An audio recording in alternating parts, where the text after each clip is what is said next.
ሰላም ሰላም እንደምናላችሁ ውድ ቤተሰቦቻችን፣ በዚህ ቪዲዮ የተገናኘ ነው። ጋና አዲስ የምስራች አሰምታለች። በተለይ ደግሞ ለኢትዮጵያን በጣም መልካም ዜና ነው። ጋና ምንድነው ያደረገችው? በዛሬ ቪዲዮአችን የጋና መንግስት የትኛውም የአፍሪካ አገር ያለምንም ቅድመ ቪዛ በፓስፖርት ብቻ ወደ ጋና ሀገር በጋና ውስጥ የመኖርና የተለያዩ ስራዎችን በጋና ውስጥ መስራት እንደሚቻል ፍቃድ ሰጣለች። ያለምንም ቪዛ ወደ ጋና መግባት ይቻላል። ታዲያ ለኢትዮጵያን የተሰማው አዲስ መልካም ዜና የትኛው ነው? እነግራችኋለሁ። በዚህ ቪዲዮ አብራችሁኝ እንድትቆዩ እስከ መጨረሻው ድረስ ጋብዛችኋለሁ። ቻናሉን ሰብስክራይብ ያላደረጋችሁ ካላችሁ ደግሞ ቻናሉን ሰብስክራይብ አድርጉ። የጋና መንግስት ሁሉም አፍሪካውያን ያለ ቪዛ ለማስገባት የገባባቸው ቃሎች አሉ። በአሁኑ ወቅት በአህጉሪቱ ትልቅ መነጋገሪያ እየሆነ ነው ያለው። በአፍሪካ ውስጥ ጋና ፍሪ ቪዛ ያለምንም ቅድመ ቪዛ የተለያዩ የአፍሪካ ሀገር ዜጎችን ወደ ጋና ለማስገባት አዲስ እርምጃ ወስዳለች። ጋና ለኢትዮጵያን በጣም መልካም ዜና ነው። ኢትዮጵያን በዛ ውስጥ በርካታ ስራዎችን እየሰሩ ያሉ ኢትዮጵያን አሉ። ከዚህም ከኢትዮጵያ ወደ ጋና የሚሄዱ በርካቶች ናቸው። በዛ ሂዳችሁ ህይወታችን መቀየር ትችላላችሁ። ታዲያ በጋና ውስጥ ምን ምን ስራዎችን ኢትዮጵያን መስራት ይችላሉ የሚለውን እነግራችኋለሁኝ። ወደ ኋላ ላይ አብራችሁን ቆዩ። ይህ እርምጃ ጋናን እንደ ሩዋንዳ፣ ቢኒን፣ እንደ ጋምቢያና እንደ ሴቪሪስ ካሉ ክፍት አገራት ተርታ የሚያሰልፍ ሆኗል። የፓን አፍሪካኒዝም መገኛ ወይንም ደግሞ ፓን አፍሪካኒዝም የተቀነቀነባት ጋና የየብስ ድንበሮቿን የአየር ማረፊያዎቿንና ሌሎችንም የመጓጓዣ ስርዓቷን ለአፍሪካውያን በሙሉ በነጻነት ለመክፈት ዝግጁና እንዲሁም ደግሞ ነጻ ጉዞ እንዲደረግ በሀገሯ ምንም አይነት የቪዛ ጥየቃ እንዳይደረግ ውሳኔ አስተላልፋለች።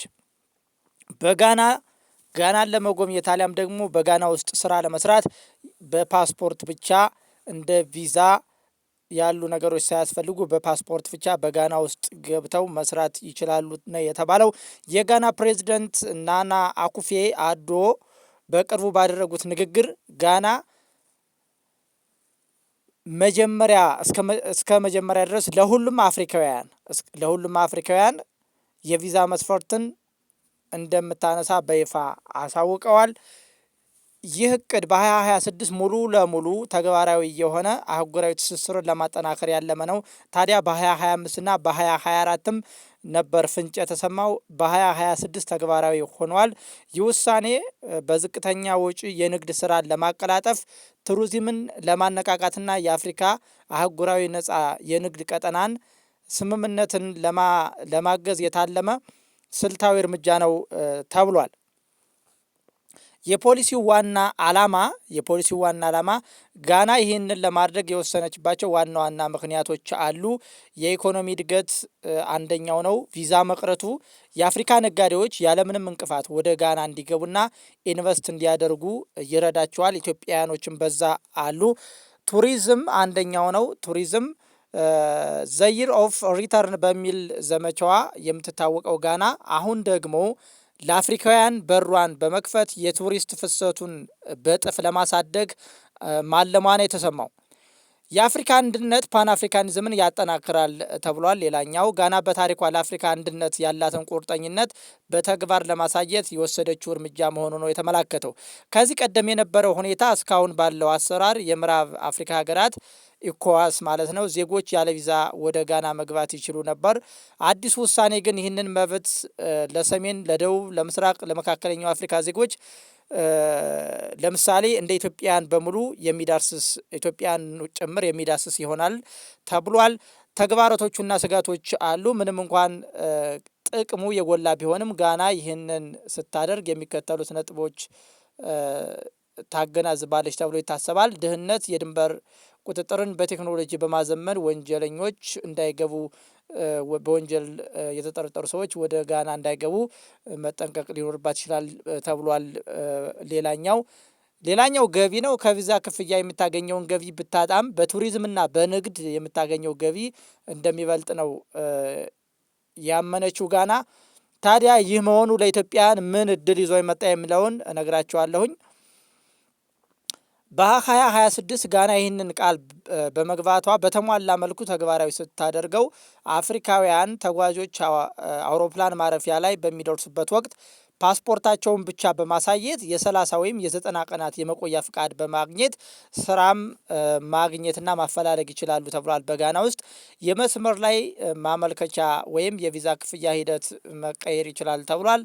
ይህም ለተጓዦች ነጻነትን የሚሰጥ ነው። ይህ የጋና እርምጃ አፍሪካ ለራሷ ዜጎች ክፍት መሆን አለባት የሚለውን የአፍሪካ ህብረት አጀንዳ በ2063 አጀንዳ ስኬታማ ለማድረግ ትልቅ ምሳሌ ነው ተብሏል። ለነጋዴዎች፣ ለተማሪዎችና ለጎብኚዎች ጋና አዲሷ የአፍሪካ መዳረሻ ልትሆን ተቃርባለች። እንግዲህ ከዚህ በተጨማሪ የጋናን የቪዛ ነጻ ጉዞ እቅድ በጥልቀት መረዳት የሚረዱ ተጨማሪ ነጥቦችና የቪዲዮ ትዕይንቶችን የተለያዩ የዩቲዩብ መድረኮች ላይ መመልከት ትችላላችሁ። የአፊፍታ ማዕከል በመሆኗ ማለትም የአፍሪካ አህጉራዊ ነጻ የንግድ ቀጠና በመሆኗ አፊፍታ ወይም የአፍሪካ የነጻ የንግድ ቀጠና በመሆኗ ዋና ጽህፈት ቤት የሚገኘው አክራ ነው። ዋና ጽህፈት ቤቱ የሚገኘው አክራ ዋና ከተማ ውስጥ ነው፣ ጋና ውስጥ ነው። ይህ አክራ የሚገኘው ጋና ቪዛን የምታነሳው ዝም ብላ ሳይሆን የንግድ ቀጠናውን ዋና መዳረሻና የአፍሪካ የንግድ ማዕከል ለመሆን ስለምትፈልግ ነው ተብሏል። እንግዲህ ንግድ ያለ ሰዎች ዝውውር ሊሳካ አይችልም የሚለው የፕሬዝደንቱ ፍልስፍና ለዚህ ውሳኔ ትልቅ ግፊት ሆኗል። ሌላኛው የዲጂታል መታወቂያ ነው። የዲጂታል መታወቂያ ዋነኛው ነው። ቪዛ መቅረቱ የደህንነት ስጋት እንዳይፈጠር ጋና ከአፍሪካ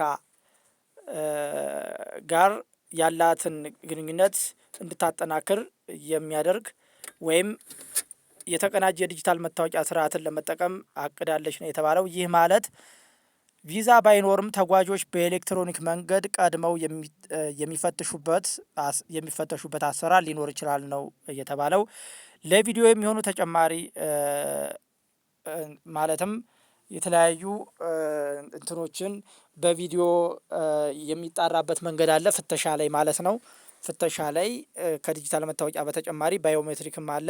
እንዲሁም ደግሞ የቪዲዮ ማጣራትም ሊኖር ይችላል። ማለትም በተለያዩ በቴክኖሎጂ የታገዙ ፍተሻዎች በቪዲዮ ሊደረጉ ይችላሉ ማለት ነው። ታዲያ ከዚህ ኢትዮጵያን ይህ ጋና ያወጣቸው ዜና ለኢትዮጵያን ምን አይነት እድል ይዞ ይመጣል ወደሚለው እናመራለን። እንግዲህ ለኢትዮጵያን ሰፊ የንግድና የስራ እድሎች ይከፍታል የጋና የቪዛ ነጻ መሆን። ጋናና ኢትዮጵያ በአየር መንገድና በፓን አፍሪካዊነት ያላቸው ጠንካራ ግንኙነት በጣም የጠበቀና ትልቅ ዘርፍን የያዘ ምቹ ሁኔታን የሚፈጥር ነው። የአግሮ ፕሮሰሲንግና ግብርና ላይ ጋና በአሁኑ ወቅት የግብርና ምርቶቿን እሴት በመጨመር ትልቅ ትኩረት አድርጋለች። ቡና፣ ቅመማ ቅመም ስንመለከት ኢትዮጵያውያን ያላቸውን የቡና ጥራትና የቅመማ ቅመም ዝግጁነት ልምድ በመጠቀም ጋና ውስጥ የቡና መጥበሻ እና እንዲሁም መሸጫ ካፌዎችን መክፈት ይችላሉ። ስለዚህ ለኢትዮጵያን አንደኛው ይዞት የሚመጣው እድል ይሄ ነው። ቅድም ከነገርኳችሁ መካከል በቅመማ ቅመምና በቡና ኢትዮጵያን በጣም ጎበዞች ስለሆኑ የተለያዩ የካፌ ስራዎችን በጋና ውስጥ ለመሸጥና ለመክፈት ምቾት አለው። ሌላኛው ቴክኖሎጂ ነው። በኢትዮጵያ ውጤታማ የሆነው የግብርና ቴክኖሎጂዎችን የመስኖ ልምዶችን ወደ ጋና መውሰድ ይቻላል። የአግሪካልቸር ስራዎችንም በጋና ውስጥ ለመስራት ምቹ ነው ማለት ነው። የጨርቃ ጨርቅና አልባሳት አለ፣ ቴክስታይልና ጋርመንት። ጋና የ24 ሰዓት ኢኮኖሚ ፕሮግራምን በመቅረጽ አዳዲስ የልብስ ፋብሪካዎችን እየገነባች ነው። ኢትዮጵያ በኢንዱስትሪ ፓርኮች ያላትን የሰፋ ልምድ በመጠቀም ጋና ውስጥ በጨርቃ ጨርቅ ምርት ላይ መሰማራት ወይም አማካሪ ሆኖ መስራት ትችላለች። ታዲያ በዚህ ውስጥ ኢትዮጵያን ሰራተኞችም በዛ ስራ ለማግኘት ምቹ እድል ይፈጠርላቸዋል። በተለይ የኢትዮጵያ ባህላዊ ልብሶችን ከጋናው ኬንቴ ከተባለ ጨርቅ ጋር በማዋሃድ አዳዲስ ፋሽኖችን ለገበያ ማቅረብ ይቻላል። ትልቅ እድል አለው ሲባል ነው የተሰማው። ሌላኛው አገልግሎትና ቱሪዝም አለ። የጋና የአፍሪካ የቱሪዝም ማዕከል ለመሆን የሰራች ስለሆነ የኢትዮጵያ የምግብ ቤቶች በጋና መከፈታቸው ትልቅ ኢኮኖሚን ይዞ ይመጣል። አክራ ውስጥ የኢትዮጵያ ምግብ ቤቶች በጣም ተፈላጊ ናቸው፣ ጋና ውስጥ ማለት ነው። ስለዚህ በዛ ውስጥ ኢትዮጵያን ሂደው ለቱሪዝሞችና ለተለያዩ የመዳረሻ ቦታዎች ላይ ባህላዊ ምግቦችን ከዘመናዊ አገልግሎት ጋር በማጣመር ስራ መጀመር ይቻላል። የመሄድ እድሉ ያላችሁ ወደ ጋና መሄድ ትችላላችሁ። መረጃውን ላካፍላችሁ ብዬ ነው። አስጎብኝነት አለ። ሌላኛው በጋናና በኢትዮጵያ መካከል ያለው የታሪክ ትስስር ፓን አፍሪካኒዝም ኮኔክሽን መሰረት ያደረገ የቱሪስት ፓኬጆችን መጠቀምና ማዘጋጀት ይቻላል። የቴክኖሎጂና የዲጂታል አገልግሎቶች አሉ። ጋና በምዕራብ አፍሪካ የቴክኖሎጂ ማዕከል ለመሆን እየተጋች ነው። ፌንቴክ የተባለ በኢትዮጵያ እያደገ የመጣውን የዲጂታል ክፍያ ስርዓት ልምድ በመያዝ በጋና የሶፍትዌር ልማትና የዲጂታል ገበያ ኢኮመርስ ስራዎች ላይ መሰማራት ይችላል።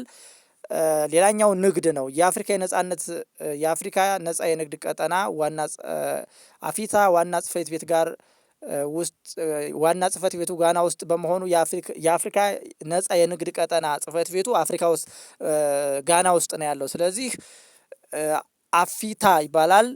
ዋና ጽሕፈት ቤቱ ጋና ውስጥ በመሆኑ ለንግድ ስራ ትልቅ በር ይከፍታል። ስለዚህ ከኢትዮጵያ የሚላኩ ምርቶችን ለምሳሌ ቆዳና የቆዳ ውጤቶች ጋና ውስጥ መሸጥ ይቻላል፣ ማከፋፈል ወይም የጋና የኮካዋ ውጤቶችን ወደ ኢትዮጵያ ማስገባት ይቻላል። ንግድን ለማሳለጥም ጥሩ መልካም ነገር አለው ማለት ነው። ታዲያ ኢትዮጵያን እነዚህና ሌሎችንም ስራዎችን በጋና ውስጥ መስራት ይቻላል። እድሉ ሰፊ ነው። ያልጠቀስኳቸውም ሌሎችም ይኖራሉ። እድሉን የምታገኙ በቀላል መንገድ ወደ ጋና ማለትም ያው የትራንስፖርት ገንዘብ ያስፈልጋል። ቪዛ ባያስፈልጋችሁ ትራንስፖርት ገንዘብ ያስፈልጋችኋል። በፓስፖርት ግን መሄድ ትችላላችሁ። ይህን ሁሉ መረጃዎችን አውቃችሁ ወደ ጋና ለመሄድ ያስባችሁ ካላችሁ በጋና ውስጥ እነኝህንና ሌሎችንም ስራዎች መስራት ትችላላችሁ። ታዲያ መስፈርቶቹ እነኝህ ናቸው። ቪዛ አይጠይቅም፣ ፓስፖርት ያስፈልጋል። ዲጂታል ወይም ባዮሜትሪክ ፍተሻዎችና የቪዲዮ ፍተሻዎችም ሊኖሩ ይችላሉ። እሱ ያው ኖርማል ነው። ቋንቋ ጋና ውስጥ የእንግሊዝኛ ተናጋሪ አገር ይበዛበታል። ጋና እንግሊዝኛ ተናጋሪ ነች። ታዲያ የጋና የእንግሊዝኛ ቋንቋ መቻል በጋና ውስጥ ለመኖር የእንግሊዝኛ ቋንቋ የተወሰነ መቻል ለመግባባት ጥሩ ነው። እድሉም የሰፋ ነው። ጋና በፖለቲካና በኢኮኖሚ ረገድ በአፍሪካ ውስጥ ካሉ እጅግ ከተረጋጉ ሀገራት መካከል አንዷ ናት። ስለዚህ በጋና ውስጥ በፖለቲካና በኢኮኖሚ ረገድ በጣም የተረጋጋች ሀገር በመሆኗ በጋና ውስጥ ኢኮኖሚን ለማሳለጥ የተለያዩ እድሎች ይኖራሉ ማለት ነው። የኑሮ ውድነት አክራ በአፍሪካ ደረጃ ውድ ከሚባሉ ከተሞች አንዷ ልትሆን ስለምትችል አስቀድሞ በቂ ዝግጅት ማድረግ ያው ያስፈልጋል። ለጉብኝትና ለተለያዩ ነገሮች ወደ ጋና ለምትሄዱ ሰዎች የተለያዩ የግዥና በሆቴልና ማረፊያዎች ላይ ዋጋቸው የተወሰነ ሊጨምር ይችላል። ለስራ ግን ቅድም እንደነገርኳችሁ ምግብ ቤቶችን የተለያዩ ሬስቶራንቶችንና የተለያዩ የንግድ ስራዎችን በጋና ውስጥ ለማሳለጥ ግን ትልቅ እድል ይዞ ይመጣል። ዛሬ የነገርኳችሁ ጋና እንግዲህ ከሰሞኑ ያወጣቸውን ያለምንም ቅድመ ቪዛ የአፍሪካ ዜጎችን ወደ ጋና ለማስገባት ያለመችበትንና የመመሪያ ያወጣችበትን መረጃን ያጋራኋችሁ ጠቃሚ መስሎ ይታየኛል። ይህ መረጃ ለዛ ነው ያካፈልኋችሁ። ለዛሬ ያስኩላችሁ መረጃ ይመስላል። ጥሩ ጊዜ ተመኘውላችሁ። መልካም ሰንበት።